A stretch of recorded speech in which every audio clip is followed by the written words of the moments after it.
We're going to have a discussion around parenting during lockdown. All right. So I know that many of you guys out there have got kids, and some of you guys have found it really difficult during this period, looking after the kids and the homeschooling. And the guest that I've got today is someone that I'm really interested in hearing how she has been dealing with that particular situation that was been a very, very difficult time for everybody.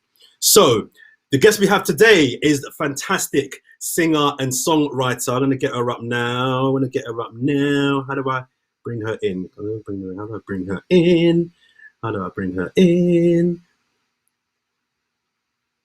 Okay, I'm gonna tee her up, and then hopefully she's gonna request. Oh, there we go. The fantastic singer and songwriter, and also I know she's a very proud mum, and I'm gonna fling in there also activist as well. She's someone that's been doing so much work for our community and for our culture. We have the fantastic Jamelia. Jamelia, are you there with us? I'm here. Can you hear me? You're there. Hi. I can see you. I'm doing. Looking radiant and fantastic as usual.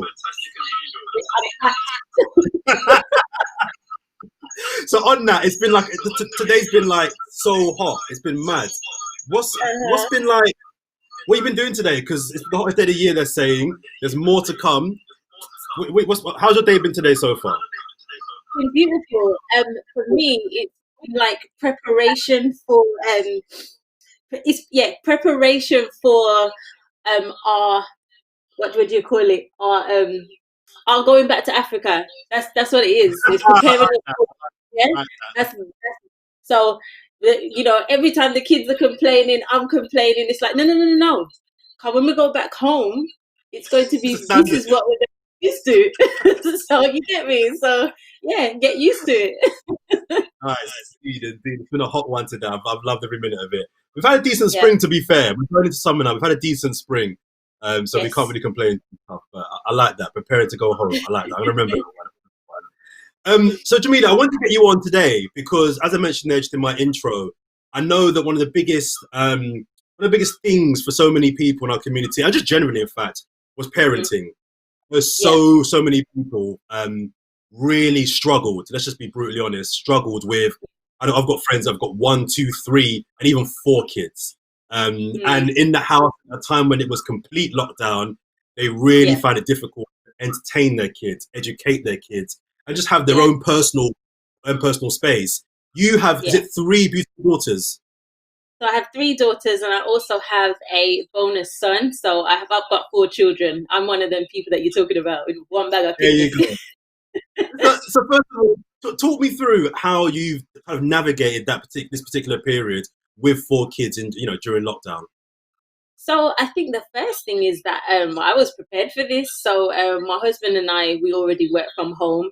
I homeschool my children anyway. So lockdown, the only difference has been being unable to leave and to visit places and to travel. That being said, I felt like I was, uniquely placed to help people that were rightly so freaking out about being locked down with their kids. Like I was already on lockdown, I was already, 24 hours with my children. And so, that kind of the transition wasn't a difficult one for me. And if anything, I just, what did kind of click into gear was that I have to help, I have to be of service because, so many people were worried, just particularly about the prospect of home educating their children. And I was just I just felt it was my duty to kind of say, listen, it's not that difficult. This is what you can do. This is what I do. And I felt really blessed that I was in a position to be able to offer that kind of assistance to people. That's how I want to live my life, in service. So, it was beautiful. No doubt. And did you have a good support network? I mean, I know that up until a few weeks ago, we couldn't even leave our yards. But did you have a good network in terms of people that you could call? Because I imagine having kids, especially if you haven't got a big house, having 4 kids. I'm not saying you don't, but for some people that don't have a big house, having 4 kids in the house, just having your own mental space. Did you have a network beyond home that you could kind of call and have you time for an hour or so? Honestly, I don't really have like a huge support system just because most people around me have, you know, basically have their own lives. They're working, I think, my husband's mom lives in London. We live in Birmingham. My mom works full time. So our biggest support system, if I'm being honest, is each other. So we lean on each other. And I think the most important thing in that environment is to communicate, that and that is one of the things that I highly recommend is communicating and I mean, and also there's the situation of being a single parent. I've actually been a single parent myself, and I feel like you have to insist on your time. You have to insist on um even, I don't care what age your child is, you can carve out time in the day for yourself, and you have to see it as a priority. um Not necessarily above your children, but with equal importance. I think it's so important for you to, be able to say, okay, this time is mine. Oh, Was there someone sent me a anything that question. you? Oh, can everybody hear? Jamelia, okay? Give us a shout and let us know if anybody else is having Okay. any issues. We'll run All right. through it, I then if take, anything, yeah, I'm going to, I'm we'll, going to we'll turn plow down. through it. If anybody else they Let's, can't have any let's try and, problems. I'm seeing too many people making this. Does that sound better, guys?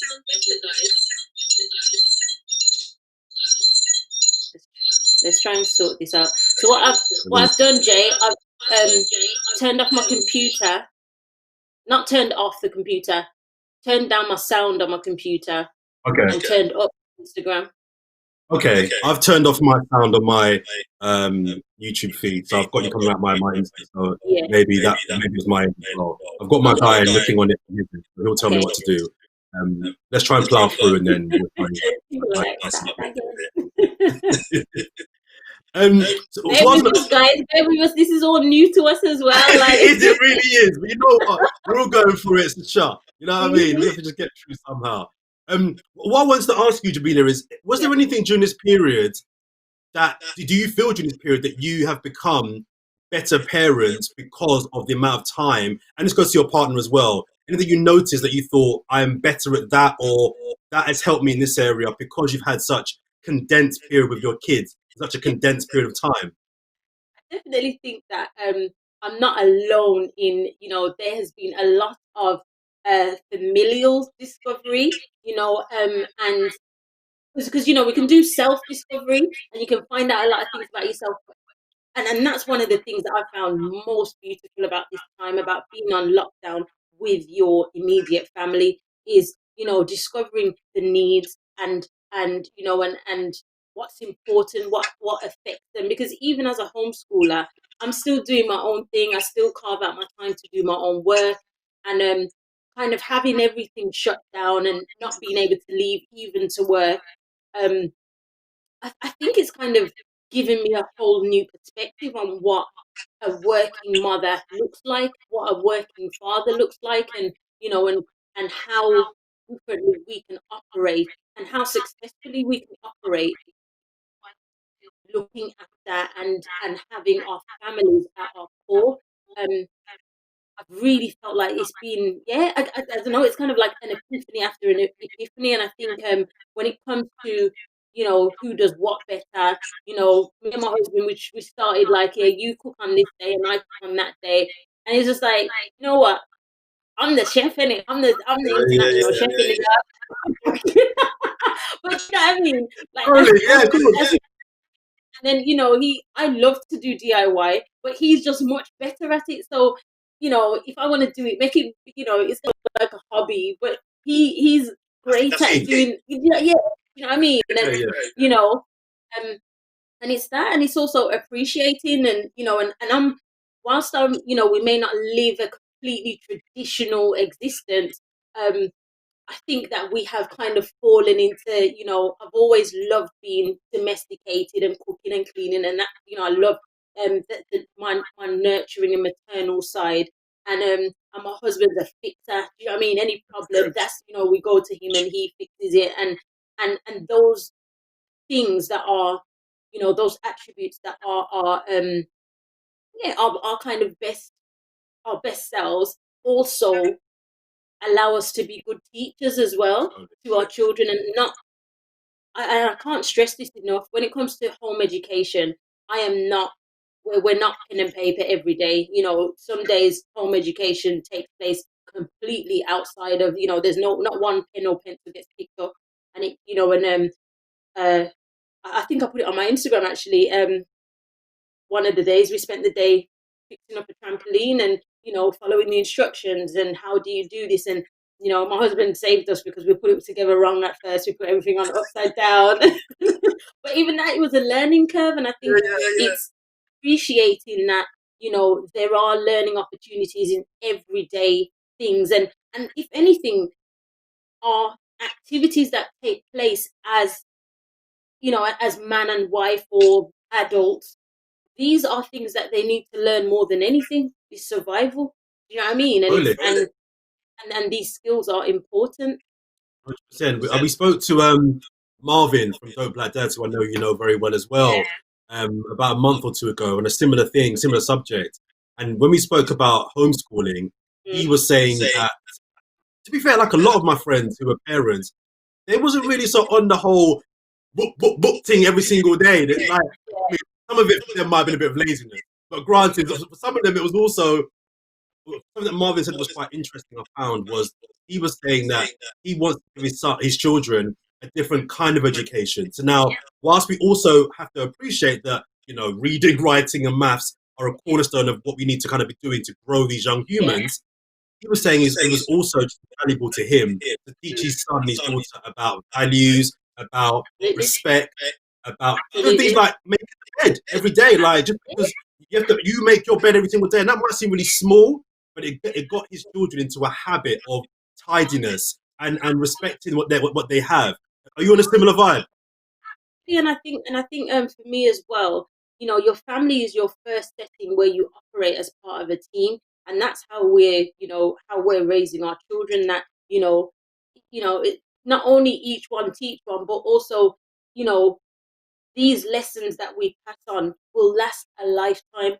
You know what I mean? These things that we are teaching you will serve you for the rest of your life. And you know, someone's just mentioned discipline. Like, to me, if you have discipline, if you have self-discipline, if you have self-control, if you are able to complete a task, a menial task that you don't necessarily want to do, but you are able to continuously and consistently perform a task, it does something to your mental state and your confidence. And for me, especially as Black children, we have to insist on putting out confident young people into the world, and by any means necessary. So, you know, my reason for homeschooling and choosing to homeschool is because you can't do what I can do better than me. And I know that might sound like, what? You know, no, I may not have a teacher's degree, or if I don't even know what they need, but I know that what I teach my children will last them a lifetime and will give them much greater skills to survive in this year world, yeah, than you know than anyone else. I know that I am the best teacher. I know that, you know, the lessons that I have to teach are, yeah, will last them. So how long is homeschooling? So I've been homeschooling on and off since I had my eldest daughter. She's 19 now. Oh wow, So okay. Really? they have been to school. They've had periods of time. So I've got a 19-year-old, a 14-year-old.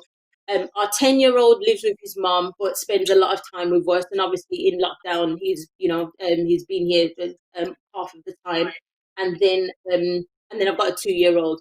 So my 19 and 14-year-old have gone to, I homeschooled them up until I think my eldest was 9, and then she went to school. And then they went to school for about 5 years, and then I took them out of school. And so my 14-year-old, I've been homeschooling her since she was 12. So between the ages of anyway, since she was 12, she's 14 now. 2-year-old, I have no intention of sending her to school, even if she begs me, because that's what happened with my 19 and 14-year-old. They kind of begged me, and I was like, oh, okay. But it did them more harm than good. And I think also having me as a mother. So going out into a school environment and then coming back and having some of the things that they're taught counteracted or corrected is kind of like, I feel that that's counterproductive. And I feel like even, for want of a better term, having a woke mom didn't really work with them going into the colonized school system. Do you know what I mean? It just didn't. It was hard. It was hard for them and mentally hard, and I think they actually found the school experience difficult because of me. I find that really fascinating. A lot of parents, as I mentioned, I've been speaking to friends of mine, have just said that it was the hardest part of the whole lockdown. And I asked a few of my friends, and I asked them as well, have you ever considered, despite this, would you have ever considered, just keeping your kids at home in this period, working out a scenario whereby you haven't arranged to make it work? And most of it because just doesn't work for their general life. What advice would you give to parents that, especially in a time now, and I get to this in a minute, we're in a time now where Black history and British history is being spoken about so much, or the lack of it, should I say? What advice would you give to parents? Maybe, like, you know what? I might try to. Yeah.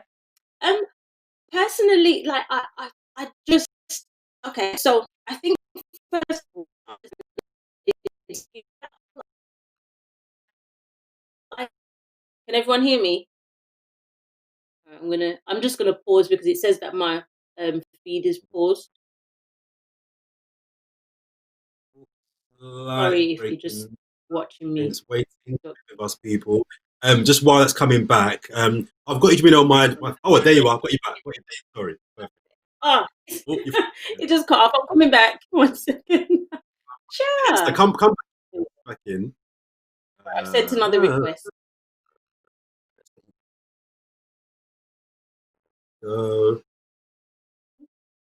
Just while Jamelia's coming back in, I want you guys to any questions or any comments you've got, please let us know in the section, and we'll try and get to those as soon as we can. You're back. Sorry. You're there now. Okay. Yes. Sorry. I'm just going to reiterate what I was saying. So I think one of the things that we need to understand is that the whole setup of school is so that us as adults can go to work a 9 to 5, so that we can go and prop up the economy and work in, environments that allow us to work from 9 to 5, which is why the school is set up the way it is, which is why it seems and feels more convenient to send your children off while you do the work. What I will say is that if you pay attention to, especially those who have been working from home, you should now see and know that there is a way of making both things work, educating your children at home and doing your work from home. Now, I know this is not true for everyone, but I know that it's true for a lot of people. And so now that you have that information, like, I really check it. Why have we been given this opportunity?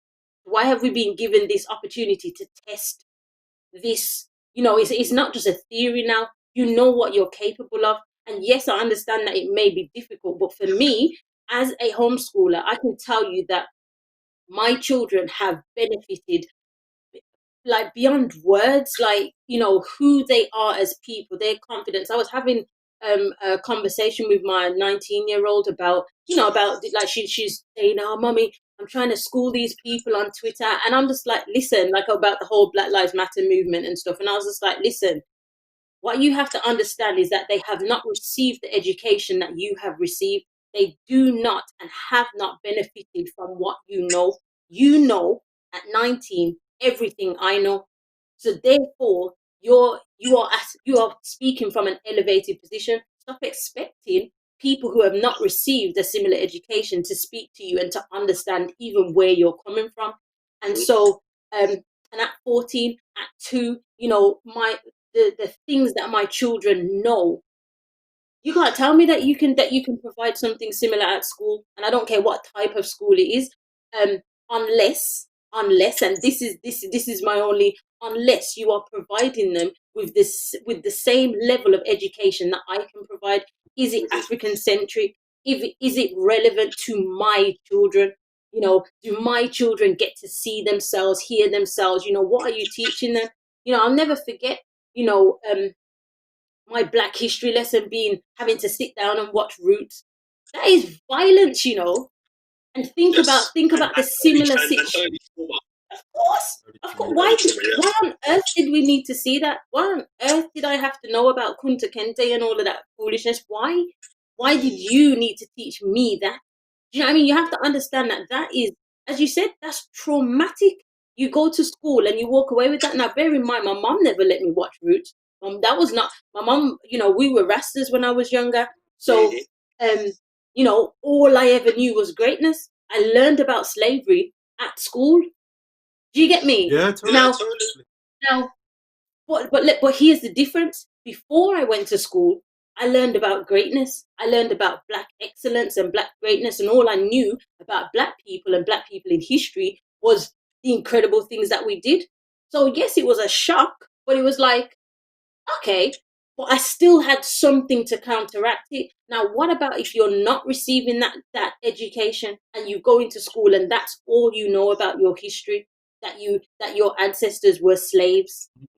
Like, how is that positive? How can I possibly, you know, I don't know, how can I possibly even operate on a similar playing field if that's what you're telling me about me, and then all of the white children are receiving education about, you know, how many incredible people in their history, and I don't know, kind of conveniently taking out any of the savagery. You know what I mean? Like, it's wild. It's wild. So how can I send my children into that environment, like, you know, without thinking? And I think that's what it is as well. We are we we're not even given the opportunity to think. You know, your child turns 5, what school they're going to go, and I feel like we're not given the opportunity to take stock, to take a step back. And I feel like that's what lockdown has given us. It's given us the opportunity to be like, hold on, Yeah, I can teach my child and work from home. Like, and I believe that, you know, those who have working from home successfully whilst teaching children, you should request and say, you know, I'd like to continue because it's worked very well. Why can't I continue? Surely it will be less overheads for you. I don't know. You know, may not have to pay for my, and yeah, and I truly believe that sometimes the universe places us into situations, and this is one that you cannot possibly overlook.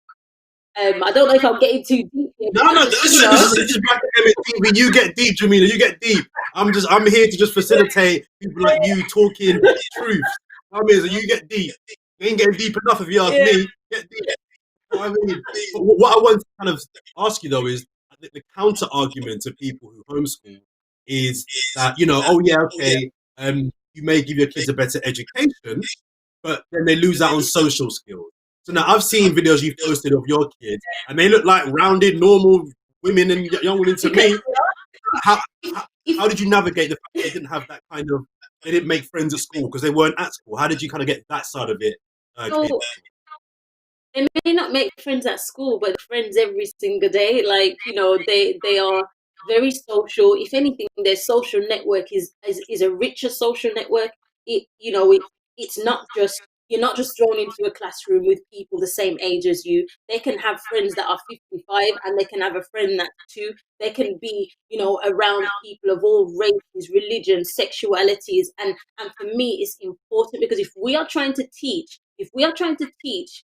you know, tolerance and acceptance, the best way is for you to exist within, you know, wider society, not in an environment where you are being taught how to think. You know, I strongly, you know, I always put the decision making process, especially about people, in the hands of my children. So you don't judge someone based on anything other than what they show you and who they show you they are. You know what I mean? And that is how you build up. You don't, you know, so racism doesn't exist, sexism doesn't exist, you know, unless a whole race has shown themselves to you to be this. Do you know what I mean? And so the teachings that they receive are evidence based. it's not theory and what's written in books, because remember that even racism is taught in literature and the school books that they're reading at school. And so for me, when it comes to socialization, my children are enriched, way beyond belief. I get to bring them to work. They get to, see people like yourself behind the camera, they are so aware of where and how they can exist. Whereas in a school, I probably wouldn't get to see that. I probably wouldn't even get to know that you can be a black camera woman. Do you know what I mean? But my children know that. My 2-year-old knows that. Do you get what I'm saying? It's those things that are important to me. And I understand the socialization argument, but I think it's a myth. So understand what you've just said, and I mentioned black history, and there's been a lot of talk in the news and societally around statues, and Britain being trying to hide the bastard child of its real history. And there seems to be a bit of a movement and momentum for this country to now actually start telling people about what Britain really did, or the full story. Do you know what I mean? And with all of that said, and how you've been homeschooling your kids, and what the current national discourse is at the moment, what do you want to see black parents do with what's happening in regards to empowering their children and ensuring that their black kids are no longer relying on being educated by schools, and they can have that input? Or do you have faith now that the national curriculum in the next 12, 18 months will change? That faces it all. I knew it was coming, but Whilst I appreciate the question, I know you know what I've so okay. My thoughts on what black parents should be doing and providing, I don't feel like they've ever changed. We as black parents should absolutely be providing supplementary education. Unless, like, when I went to school as a young, every Saturday I had to go to Saturday school, and that was where I received my supplementary education. So that was where I received real black history. That is where I found out about, I don't know, one bag of things, Mansa Musa, who invented the traffic lights, the man who invented the toilets. I knew by the time I was in school, by the time I was able to speak, you couldn't tell me nothing. I was so empowered because I knew who I was, and I knew that I came from Africa. I didn't support none of the, the I don't even know if it's a term, but African phobic activities that other black children were engaging in. Because I'm like, you're stupid. Well, we all come from Africa. Like, do you know what I mean? I knew those things about myself, despite being Jamaican. It was, I was very proud of my African heritage as well. And despite not knowing exactly where in Africa I come from to this day, but I was very proud of that fact and that connection. And so every message that was sent was a counteraction to what I already knew. So for me, it's about providing that supplementary education, not relying on and depending on a colonized education system to teach our children what we need to teach them. Everything, we live in the information age. We can learn every and anything at the tap of a button. We are walking around with supercomputers in our hands. Like, the same way you can find out what Cardi B wore to the Met Gala, you can find out about your black history. Who is Mansa Musa?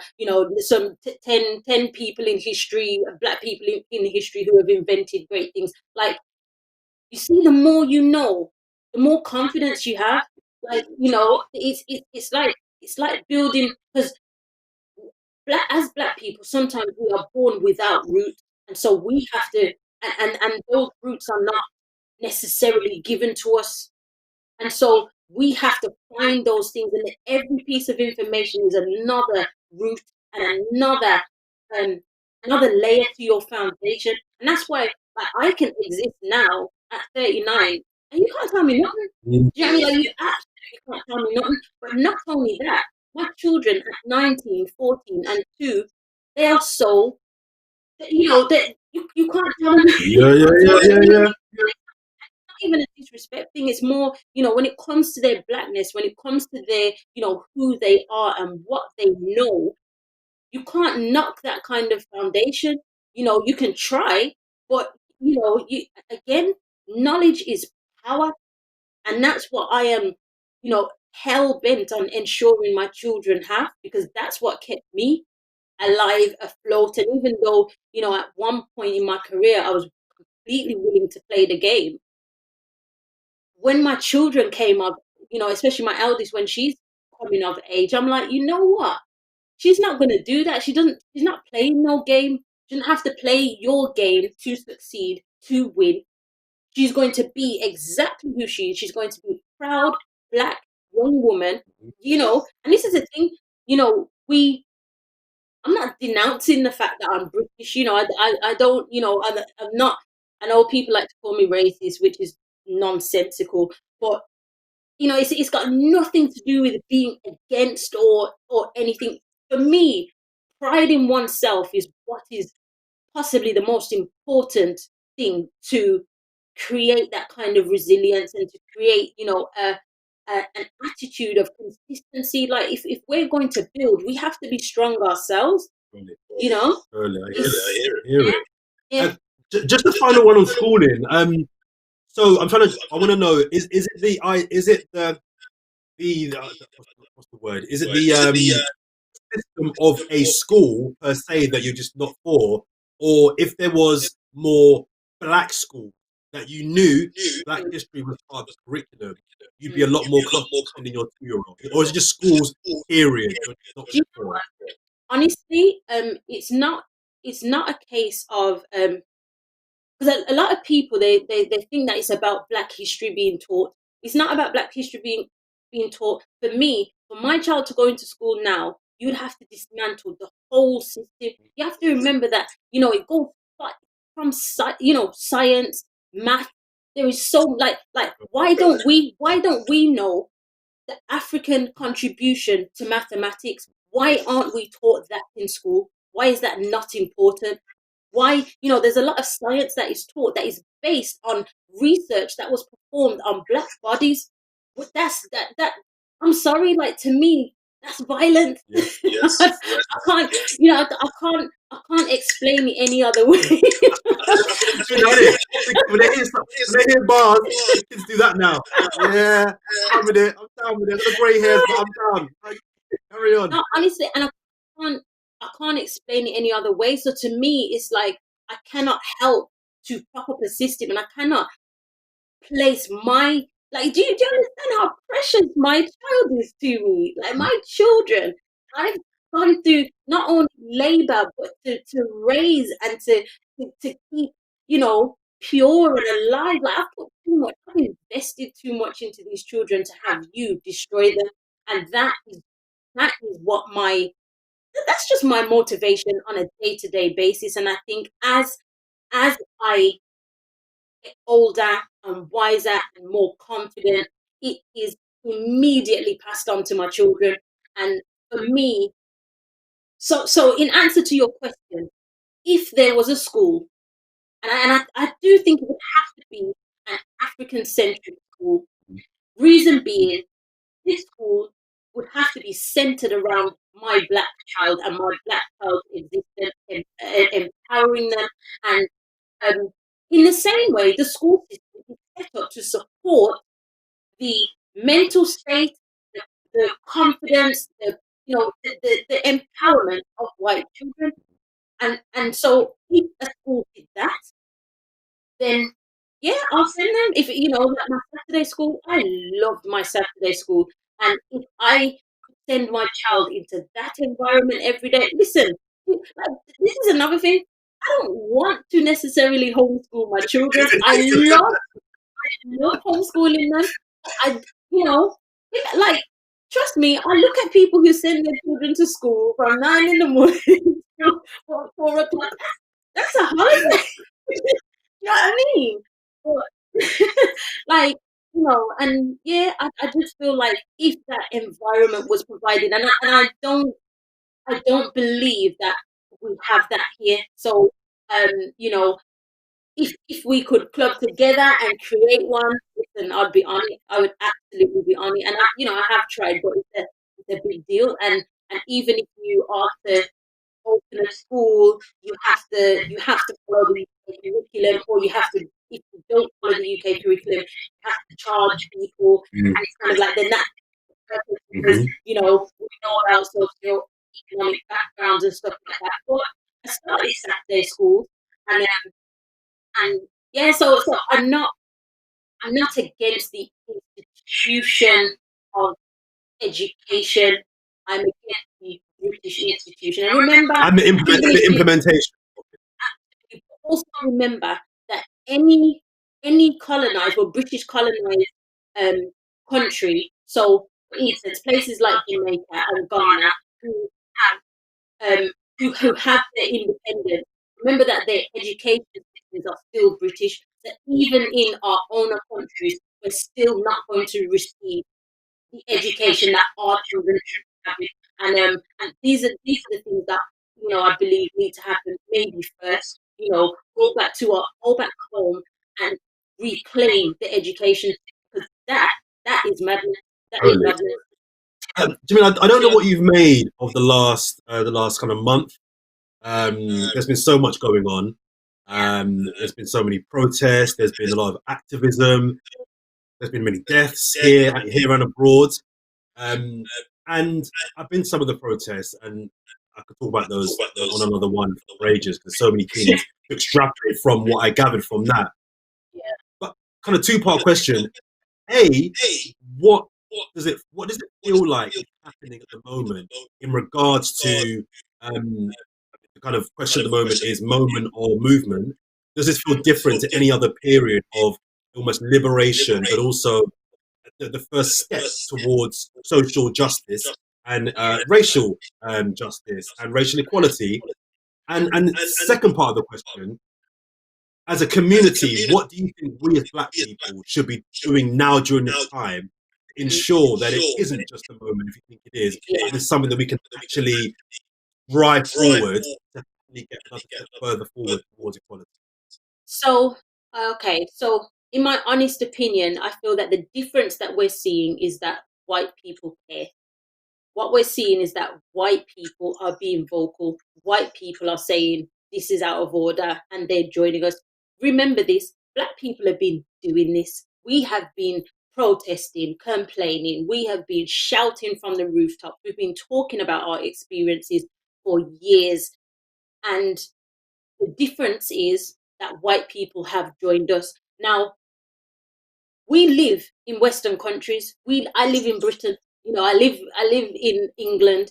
So for me to exist happily, then yeah, we do need these white allies. We actually do need these people to come forward and to be loud about it. And so whilst on that hand, I think it's a positive thing and I think it feels different, I am not so sure yet that this is not a trend.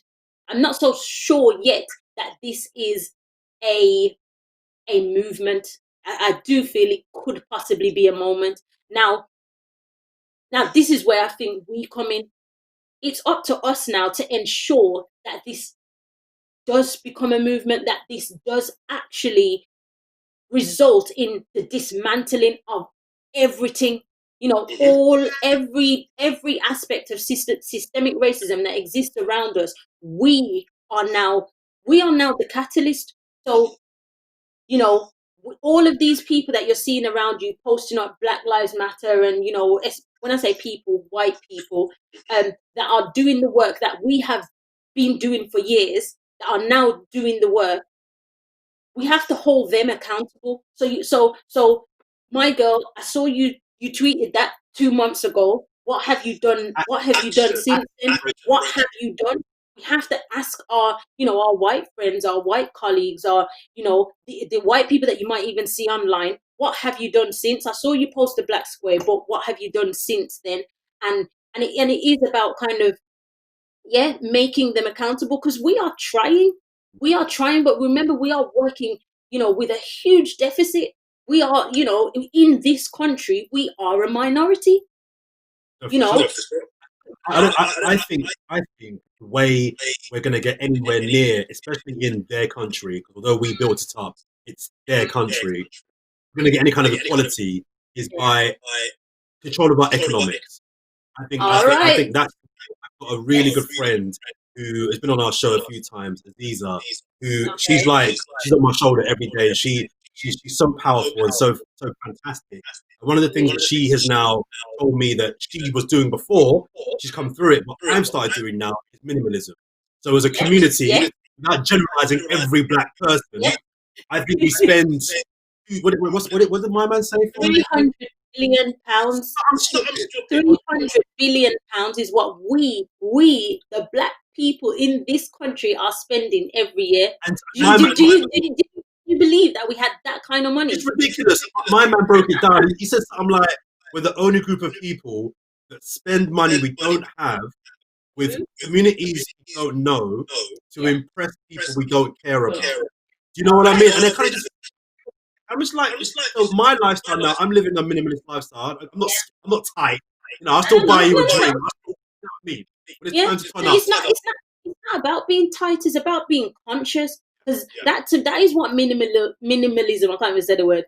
That's what minimalism is. It's about consciously spending your money. And for me, I think you're completely right. When we keep our money within our communities, like the power that holds 300 billion pounds in our pockets as a collective. So 1% of that could do wonders. And I kind of feel like if we, again, it's education, it's knowledge. When I heard 300 billion black people in the UK are spending 300 billion pounds, I'm like, you what, mate? Ridiculous.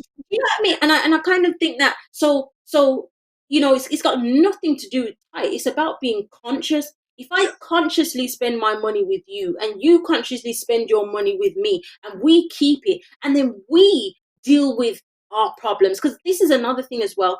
I think black people are one of the only communities who are literally there with their begging bowl at white institutions saying, please help me, not knowing that we could very easily help ourselves. Very, very easily. Go on. I was going to say, it's and again, it's about knowing this. If we already knew this, so and it's the difference that you have to make is to be conscious about what you're spending and how you're spending it, and most importantly, where you are spending it. If you are conscious about that, number one, minimalism is inevitable because we are again within the economy a minority, even though our money to me sounds like majority money. But, you know what I mean? 300 billion. This is it. Like, we could build schools, doctors. We could actually solve our problems. I know that. I mean, I spoke to Swiss, who's starting. He's launching Black Pound Day this Saturday. And everybody watching, I encourage to try and get behind that. The initiative being one day, and he said to me that he wants to make it a monthly thing. Every month, One day a month, we only spend money with black-owned businesses. And he mentioned you, and he said that you were someone that was supporting him big time. Tell us a little bit about why you think that is one of the ways forward. For me, I think every day should be Black Pound Day, but we live in England, so I'm not sure if it's possible. But so I've been supporting it on my Instagram, and the way that I've been supporting it is, listen, this is who I use. What are you using in your town? So it might be black books. It might be, where I get my nails done. And for me, I feel like whilst I know that there are a lot of fantastic like marketplaces and people who post up, a list of black-owned business, I feel that us as a community, we share information so well. Our recommendations, we trust each other as well. We trust each other's recommendations. So for me, I feel like to be a part of that, especially as a prominent black person, I have to be a part of this. For me, I was like, it should be Black Pound Week, it should be Black Pound Month, but you know what? Black Pound Day is just as good because it's an awareness. It's that conscious mindset. and it happening every month may, even in this small amount of time, when people are replying to my messages, I'm like, oh, I can go and get my this here and this. So it's giving me also options, and I hope that it's doing that for other people, and I hope that we all continue to, to share and to use word of mouth, because again, our money is where our power lies. Why are we giving money to organizations that don't care about us, that don't like us, that, and time again disrespect us? Why are we doing that? Do you know what I mean? And another thing I have to mention as well. You see, when we cancel a brand for dissing us, or for like Starbucks, H&M, we need to be like, I don't.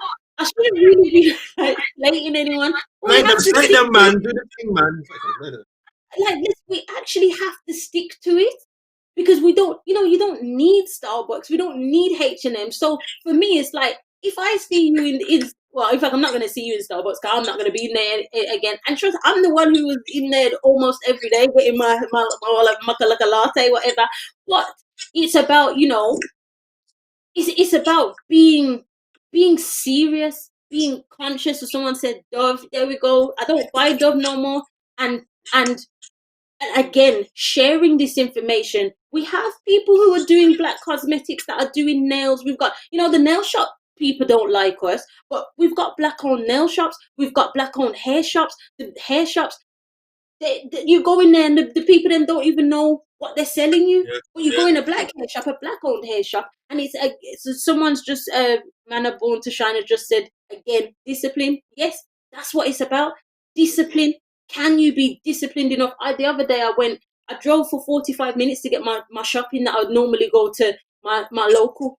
But for me, it's kind of like, these are the movements that we have to make. We have to be disciplined, determined, and because the more we support, yes, black builders, yes, DJ Teddy, black builders, black plumbers, gardeners, accountants, we have to be, and also stop, don't complain about how much you're being charged as well. Not to say nobody should be out here robbing you, but remember why as well, why certain places are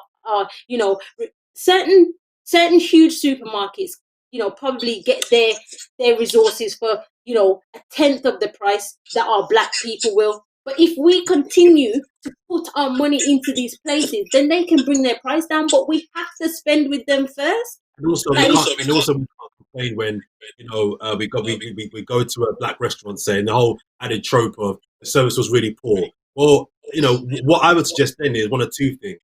Rather than just not going there again and cutting them off, hey, how about you tell that person, you know what? I don't think your service was really good. yeah, I'm here supporting you. I'm buying my food from you. I don't really like how you're dealing with me. I'm gonna come back. But can you just make sure that next time your service is a little bit better?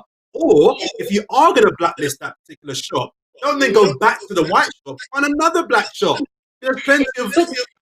Okay, and I completely agree with this. So remember, we are family. So if your family do you something, you should be able to go and speak to them one-on-one. Yeah. And this is another thing that I am 100% against, is slating each other publicly. Yeah. So if one of these shops has given you bad service, like, as you said, speak to them, but don't slate them online. Don't, and not even just when it comes to businesses, when it comes to people,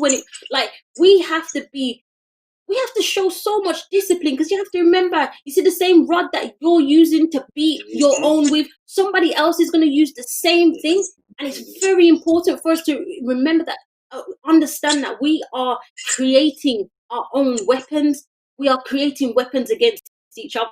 We've got to show a united front. We've got to do this together. Unity is the only way that we will survive, the only way we're going to thrive. Totally agree. We've got like 10 minutes for Insta locks me off on this thing here. So there's just more I want to mention before I let you get back into enjoying your evening. The first one was, someone sent me a video that you posted actually recently, and Jamelia, there's so many points you made in this video. I don't make a habit of posting other people's videos. Okay. But I actually posted my grid because you just nailed pretty much everything that I've been thinking during this last month. But you did it so succinctly. You did it with honesty and authenticity. And I just thought, this is what's in my head that I, even as a journalist, can't ever in words and make it sound broadcastable. It was perfect. Stop it. Those that haven't seen it, I go to Jamelia's page, check it out. But just tell people briefly a little bit about why you made that video and what you were talking about in that video. It depends which one you talk. I made two. So I made one Dear White People and one Dear Black People. Are you talking about one of them? Yes. One, we had a blue background. It was fun. It was Dear Black People. It was Dear Black People. Okay. Yeah. So again, like, you know, I was getting a lot of questions from white people about what they can do and blah blah and how they can help, and so that was why I created Dear White People. But for me, I'm Black, and I felt like I have to tell you what I'm doing, and if you agree, join me, because this is what I'm about. Because I am no longer begging white people to accept me, to validate me, to help me, you know, and because I feel like this has to be an inside job. And so, you know, I spoke about the importance of protecting your peace and unifying. I'm trying to remember everything that I said now. But yeah, and it's you know, again, you know, I spoke about the spending, you know, spend Black economy. And for me, I just felt like it's very important. You know, we offer so much help to white people in these times, but do we help ourselves? Because I'm not here to serve nobody. I'm not here to, you know, I should choose who I serve. And, you know, it's not for me to do your work for you. We have spoken, and there is so much out there. If you really want to do the work, you can do it. But is there that for us? And it's kind of like, I kind of feel like, you know, we have to recenter ourselves, especially in times like this. We can't have this outward focus. I understand that we live in the Western world and we live in and amongst white people. And I love that white people are on board and are being allies and are supporting us. And, you know, you know, and again, like, and I know and love a lot of white people. This is another kind of misconception that people have about me as well. Like, it's got nothing to do with that. For me, it's just, yeah, but I'm looking after myself right now. Do you know what I mean? Like, I have to make sure that we are okay. And and this is another thing as well. I believe that my voice is powerful, and we should all be using this power. Mm-hmm. You know what I mean? There is so much about us that is phenomenal, and in times like this, we can really get traumatized. I'm traumatized by seeing these videos or hearing these discussions, or even entering into and joining in these discussions, trying to convince people of why I shouldn't be killed. Like, you understand? Yeah, no, I'm with you. And it's like, you know, but you know what? Like, my people, you who are hearing me and listening to me, this is what we need to do. This is how we succeed. And it's very important that we begin that journey as soon as possible. You know, we should have started already. We're supposed to be building our foundation and and making a conscious effort to do. And because even the taking care of white people is distracting us from what we need to do for ourselves. Totally. No? Totally. And we have to do this work, otherwise we're just going to continually be doing this. Oh, are you okay? Are you okay? Like, you know, whether or not you're okay, but I care more about whether me and my people in the house. That's right. There again. Listen, before I get to my final thing, I want to just, in case it cuts out, I want to just let everybody know that maybe a new follower to check out our content across our platform, Blakademik.com. But our new season is starting in a couple of weeks. We've got some great shows coming up. I'm going to be in touch with Jamelia again. I've got a show for you that I think you're going to love. You're going to want to come on. Go and check out Jamelia's work as well. And also, we've got some more Blakademik and Chills coming. My final question was going to be about hair. I love your videos. That you do a little hair thing, and you kind of speed it up. And listen, I love them videos because you know why? Because there's so many things that I love about Black people and our humor, our stupidness, our creativity, our laugh. But I love our hair. whenever I see your videos, I love it. Why do you do so many videos about your hair? Do you know what for honestly, initially I went on my own hair journey, and um and I just felt like, as my hair was growing in particular, people were very interested, and I just thought, you know what, again, it's about empowerment. If you don't see something, you don't know you can do it. And as an entertainer or someone in the public eye, I love that responsibility, and I see that as my duty. As a mother of 3 girls, I know just how much representation, the amount of little girls I meet that say, "Oh, I watch your hair videos," and I'm just like, "Oh, really?" They're wicked. And for me, it's just kind of like that is exactly why I will continue to do this. You know what I mean? I will never curl my hair, or you're never gonna see me with a straight weave. Just because I love to celebrate who I am and what I am, and I just kind of feel like celebrating ourselves aloud. As you said, there's so much to us as Black people. It's not just about pain and struggle and do you know what I mean? Like, I love to laugh, I love to joke, I love to. There's so many other facets to me, and for me as well. Like, my husband talked to me about this the other day. He was like, people don't get to see you in your entirety. You're always talking and talking and fighting. But he's like you show them who you are, and my hair is a part of it, and that's definitely something that I'm consciously going to do in the future. Is show more of my personality and how we exist in other aspects. Me as a mother, me as a woman, me as a wife, me as there are so many other things to me than Black Lives Matter and all that. Like, that's not my life. It's not my life. Very passionate about blackness and about positive representation, and I can be that by being myself aloud, and my hair is a huge part of that. And for me, and I think we all need to do it. Celebrate ourselves. You see this Instagram, everyone's got all of you with your accounts. Celebrate yourself and celebrate yourself aloud, because there is a little Black girl, little Black boy out there who needs to see it, and we are the representatives. You get me? 100%.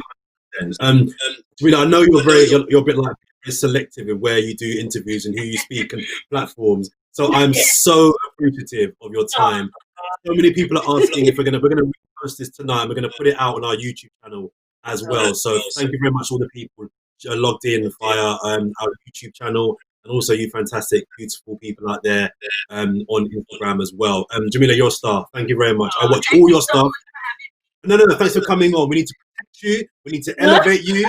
Listen, there's a few of you. You, Afua, Marty Blackburn, and there's a few man. There's a lot of men I won't even go into, but there's so many of you that we need to protect. Uplift you guys that are there to celebrate the culture as well as fight for the culture. Oh, I've lost you on Instagram, but I've got you here on the YouTube feed to fight for the culture as well. So I want to say thank you very much for your time. Keep doing what you're doing. And everybody listening out there as well, protect yourself and protect your mental health, and have a very, very, very good rest of the week. Thank you for joining.